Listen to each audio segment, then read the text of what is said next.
Everyone, I'm Leslie Cornwell, certified nurse midwife with Midwifery Business Consultation. This section has to do with resilience and adaptability.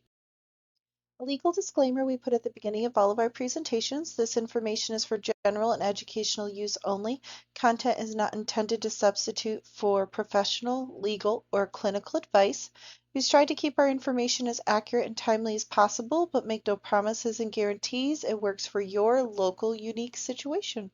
Course objectives, the students will be able to verbalize how one can build resilience and adaptability to reduce that entrepreneurial burnout, especially in midwifery and healthcare.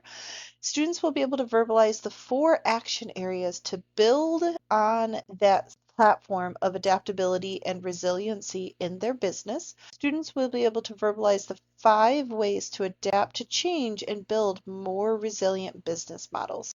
This topic is really important to maintain an advantage in the ever-changing world.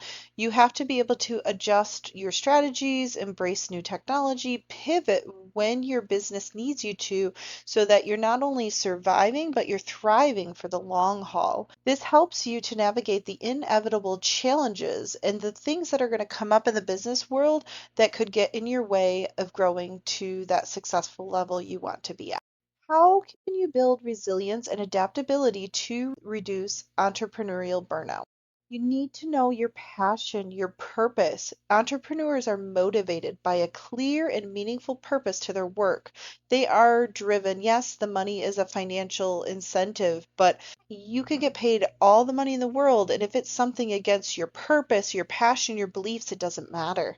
We need to know clearly our vision and how to solve problems and how to create value based on it's aligning with our purpose and passion towards the bigger, greater good. It's so crucial when overcoming obstacles, challenges. You need to be able to enhance your resilience and adaptability by reminding yourself all the time about your purpose and aligning your goals and what you're doing with that. Whether it's a vision board, whether it's a strategic plan, whether it's having mastermind meetings, staff meetings, whatever that looks like to you to help keep you aligned. Reflecting on the business of where you started, where you're at, where you're going will help reinforce who are you serving and how are you going to serve. Manage your energy. You need to take care of yourself just as much as you take care of your business. It will fuel your performance, your creativity, and your overall well-being. Health and wealth go hand in hand. It's a finite and it can easily, your inner strength, your inner energy can be depleted by overworking, stressing, and being surrounded by negative energy all the time. To avoid burnout, you need to balance your big dreams and all the excitement with renewing yourself, having a balance between vacations, hobbies, personal time, just as much as balancing your business growth and expansion ideas. You want to learn from feedback. Entrepreneurs operate in a landscape marked by uncertainty, competition, complexity. You want to get surveys out there. You want to keep up with the trends. You don't want to be lagging when there's new things happening. You want to be the forefront in innovation and change and be ahead. And a key method to foster that is just getting feedback from what are people asking for in the community, your customers, your staff. What are things that are really pinpoint that can improve your quality? That could be a new service line, could be a new expansion into your company. By seeking those positive feedbacks in a safe, open listening model, entrepreneurs can identify their own strengths, weaknesses, the threats, the opportunities for the business, for them, for wherever their mission is going to take them. It will facilitate improvement on their products, their services, and their overall strategic plan. Embrace failure. I think too many times as entrepreneurs, we fear failing. We fear getting things wrong because it costs time, it costs money, it could hurt our egos. But we have to shift that failure is a positive thing. If we got things right all the time, you'd be comfortable. You wouldn't change, you wouldn't grow, you wouldn't better yourself or your services. You need to pause and reflect on those failures, those mistakes, and learn from them and grow from them. And on a small scale and a large scale, it serves as a catalyst for developing resiliency among you and your colleagues and your staff so that you guys can bounce back stronger than ever.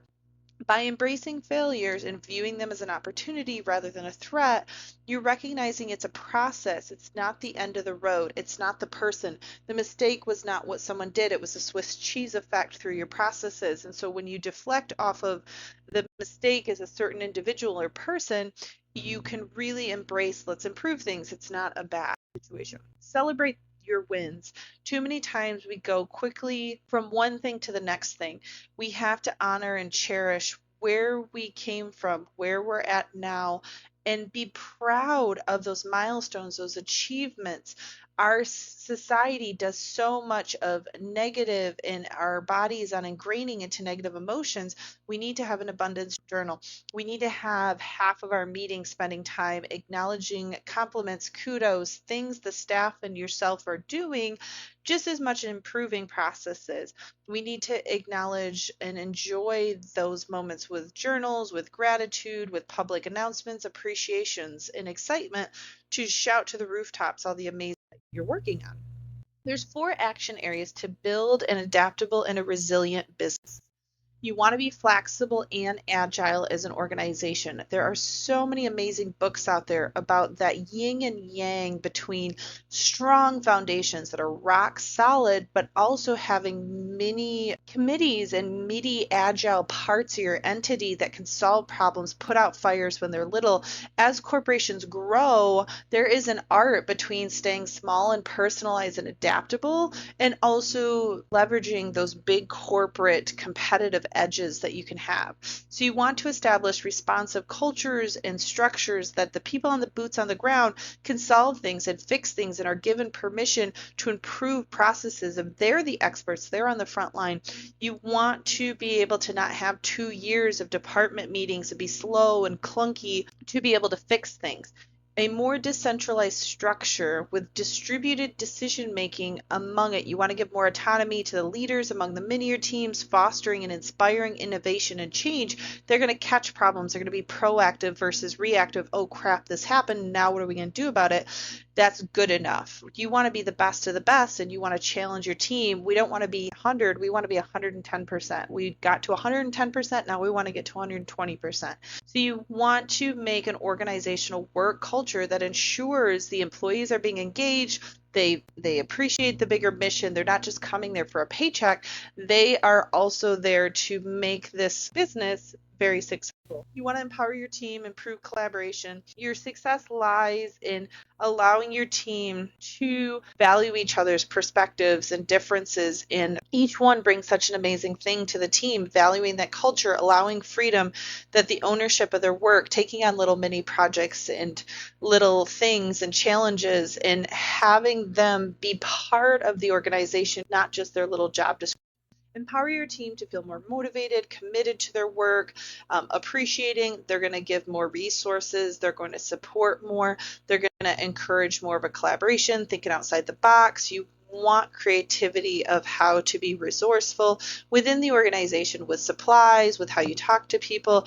Your customers are your best asset. And if every single person in the team realizes that, you're going to get a strong bureaucracy setup of everybody is able to be empowered to solve the problems and take the initiative that I own a little part of this company and I want to be successful. You want adaptive leaders. Leaders play a pivotal role in building a resilient organization. You want leaders that are humble, they're action oriented, they listen to their staff, they're respected by their staff. You don't want a dictatorship throughout your organization. You want an encouraged culture with your leaders, a positive mindset. We're all here for each other. We work as a team. We're all going to solve these challenges together. That you have leaders within your organization that are inspiring the greatness out of everybody else. You want to prioritize continuous improvements, proactive identification of areas to enhance for your staff, provide the right resources, tools, templates, open area of feedback where there's no discrimination, enabling agility, team empowerment, proactiveness, anticipating challenges, issues, catalyzing new behaviors, trainings, opportunities of growth so that everyone can be resilient within the organization. Develop top talent and future skills. You want to make sure that when people are here, they start as a receptionist and then they grow to the office manager, then they go to a director position, they grow to eventually a business partner because you've gradually given them the skills, the tools, the resources to inspire the best and greatness out of them. 5 to 10% of talents with future skills, they're going to drive your culture. So if you can highly motivate people to be the best of the best and driven, it's going to have a cascade effect of the people that they hire and the people they have underneath of them. If everybody is wanting to grow and learn and always be able to think outside the box to solve things, it's going to create that ripple effect in your culture. Encourage the employees to engage in cross-functional projects, work with different departments, work with different people on the team, learn and better understand and help each other solve each person's role and challenges they're having. Strategizing talent development, high human resources, effective tension hiring processes, open forums so that everybody is valued on the team and can expand together as a whole. There's 5 ways to adapt to changes and to build more resilient business models. You want to identify the most recent changes in your industry. What are upcoming challenges and needs? We just had COVID and a pandemic, and there's major health crises, and being able to see where are the challenges, the critical shortage of healthcare providers, and all half the community-based hospitals across the United States are closing. How can we be proactive to solve not the needed needs just today, but looking ahead? We need to train more midwives. We need to have more birth centers. We need to get more recognition of insurance reimbursement and access to midwifery services to help with this crisis that's coming in maternity care. So by able to see the trends, see the changes, being proactive of what can I do now to prepare? We're already struggling, but it's going to be 1,000 times worse if we don't do XYZ. How can you weather these economic storms and turmoil that are coming for the future? Pay attention to how your audience uses social media. This is a fascinating one to me and midwives and healthcare practitioners because there are so many, depending on who your center of influence is, who's your customer base, their age, their demographics, their education level, their purpose and goal of how they want to interact with you, you're going to have different ways to do social media marketing. So the example I always give, if your customers are more in their 30s and 40s, you're probably going to find them a lot more on Instagram and Facebook. If your customer base is more teenagers and 20s, you're probably going to look more on TikTok and Twitter and these newer age social media platforms that are coming out. And they're relatively cheap. They just take time. There's a lot of amazing platforms out there you can use to put a lot of scheduled things to the masses in a very cost-effective way. But you want to get your message out there, branding your expert, keeping them engaged, keeping them updated on things, letting them share your exciting mission to the millions with pretty minimal effort on your part. So you want to cultivate online presence, you want to become an influencer, you want to start attracting like-minded people to your business, and it'll have a ripple effect affecting other people.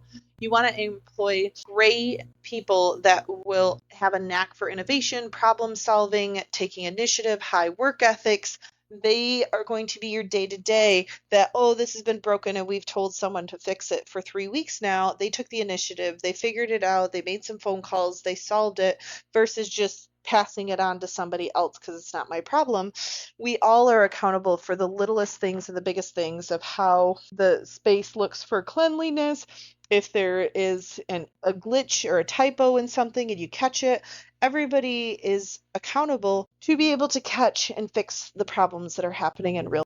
Build a team of consultants. This one is always fascinating to me. You want your mastermind team, you want your advisory group around you to give you the competitive edge. You want your lawyers, your accountants, your marketers, your billers, but you also want people that are experts in regulations and healthcare trends and new innovations that are coming down the pipeline. Maybe it's being used in dentistry and dermatology, this marketing campaign, this service line, but you can pivot and use it for your unique unique industry and be ahead of everyone. I give the example, surgical centers weren't that popular and known of in the 1990s. I truly believe birth centers on the cutting edge of being the next thousands and thousands of surgical centers that are now around. I see that also being birth centers in the next 15, 20 years, but there's some key things we have to do. We have to get more midwives trained. We have to get more midwives educated on business and private practices to collaborate with. We all have to rise as private practices as a whole in healthcare together. Our alternative practitioners, our medical practitioners, we all need business education and surround ourselves by excellent consultants that can give us the cutting edge compared to our competitors. This one is so important. You need to listen to your clients, your customers, your service base. What do they want? What is important to you doesn't always calculate out to what is important to them. You may think that they need to be at their highest health potential and they're worried about where they're going to sleep and eat tonight.